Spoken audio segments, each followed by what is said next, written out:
I am so sick of this. I am sick of all the iterations that we're getting.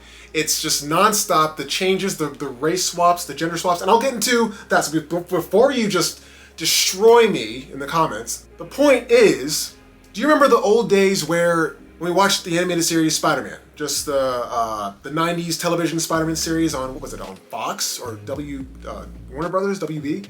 Whatever, we watched that show and that was Spider-Man. It was, we saw the comics come onto the page and that was Peter Parker. Peter Parker, bit by a radioactive spider. Mary Jane was there, Green Goblin was there, and all these characters that we grew up with, that we know and that we love when we love watching them and love reading about them. These are our characters, okay? And these big corporations, you know the ones, are destroying that. Left and right, bit by bit, and now they're just like not shameful about it at this point. I'm just so upset. Okay, first, let's just address the elephant in the room. The race swaps. Like, are we kidding? The gender race swaps? So for example, I didn't realize this, but there's this image going around on YouTube or in social media about all of the ginger-based characters, so redheaded characters in comics, Marvel TV shows, cartoons, what have you, just in general, the ginger characters that we've known that have eventually have been race swapped to, I think, either Asian or black or what have you. They've just been switched. Okay, let's go back even further, like before Marvel really took off. Daredevil with Ben Affleck, right? It was not the best movie, and even Ben Affleck said a few things about that film.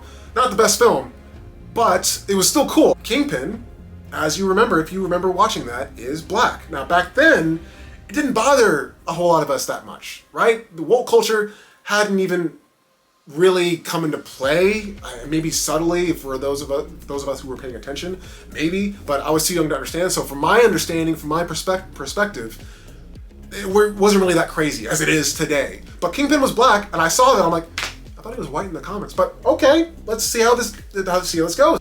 Yeah, that's Kingpin. He was kind of in charge, and you know, he's big, huge, which is what Kingpin is. And also, I think that was a stem from, or rather the MTV animated Spider-Man series.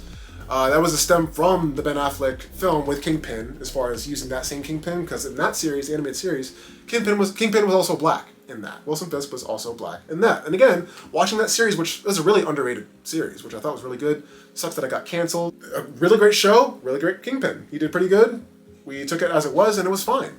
So again, just examples of times where they've changed these core characters just a little bit, or just gender and race swapped them, or whatever, what have you, and it was fine. But now, it's like it has to be in everything. And it's killing me. When we ask for something, and the fans, if you listen to the fans of what they want, and you don't give it to them, but you give them something else instead, saying it's the same thing that they're asking for, that they care about, you're gonna get backlash. And it's like, at this point, do you want backlash?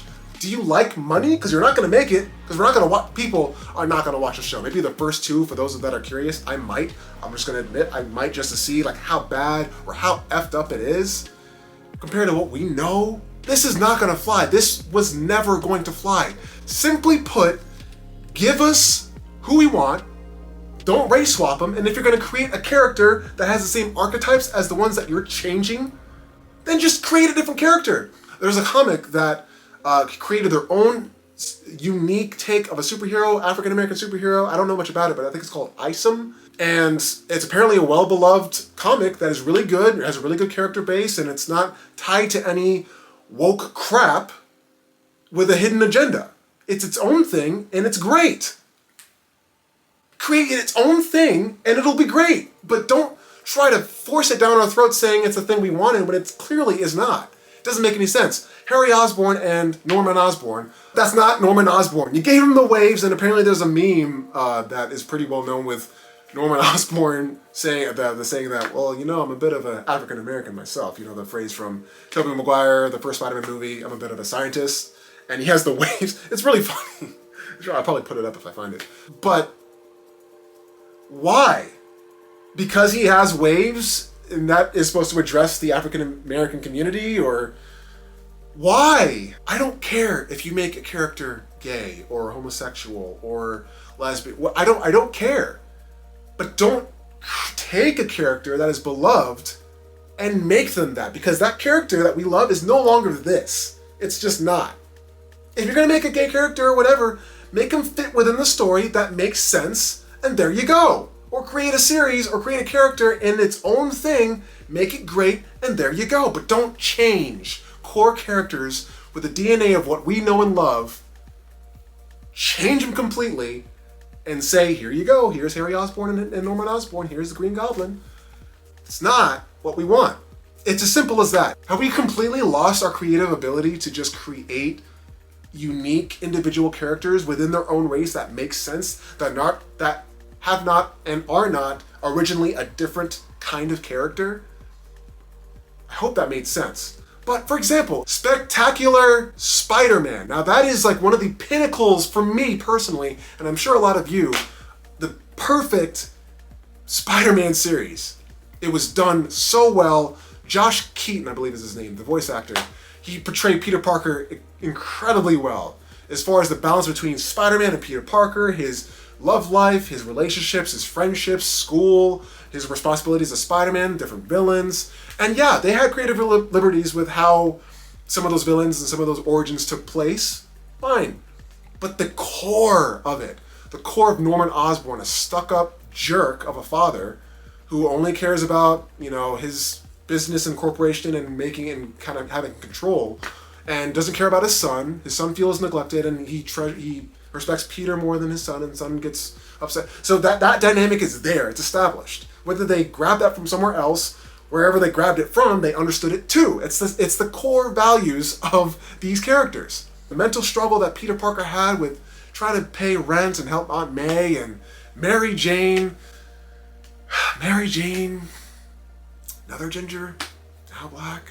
So that's like, she's not exactly MJ. And I'm also sick of the whole, it's a different universe, so things are going to be a little wacky over here. Like, I'm so done with the multiverse shtick. It's getting tired. I'm so tired of it. Because it just gives an excuse to fulfill this agenda that they have. With Spider-Man, with this friendly neighborhood Spider-Man, I can't do it. Because it's not Peter Parker. He's too loud, and he's Parker out. Like, who is this? That's not Peter Parker. That's not Peter Parker. That's not Spider-Man. And sure, it may be geared towards kids, which is kind of sad if you really think about it. But yeah, that's not Peter. And the suit, the homemade suit, it's like, okay, cool, creative liberties there, but I don't really have much to say about that because the rest of it is just garbage. It's so easy. Like, you have these strong characters already established. Just make them that. Make sure the story's good. Make sure the voice acting's good. And it's going to take off. It's going to be great. Make sure the animation's good. Oh, and also in the very beginning of that, you saw it has the X-Men, the same studio that brought you the X-Men 97, which that series, I didn't talk about it at all really anywhere, but I love that series. That was great, a great continuation. The animation style has greatly enhanced since then, and the story and the character development was great. Magneto was great. I mean, everyone was great in that show. So the same studio that gave us that is giving us this slop. That doesn't make that doesn't make any sense to me. Again, might be watching the first one or two, but if it's at the point where I'm just like, well, there go 20 minutes of my life I'll never get back. We also have Charlie Cox in there too.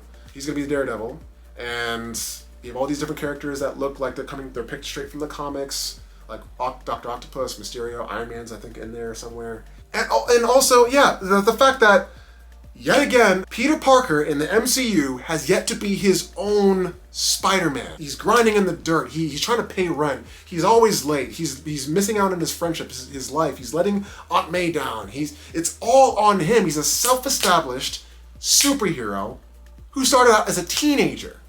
So not a whole lot of mentors until like every once in a while he'll meet one and then they whatever. But it doesn't become his foundation. He built that off of with great power, there must also come great responsibility. Uncle Ben, that's the foundation.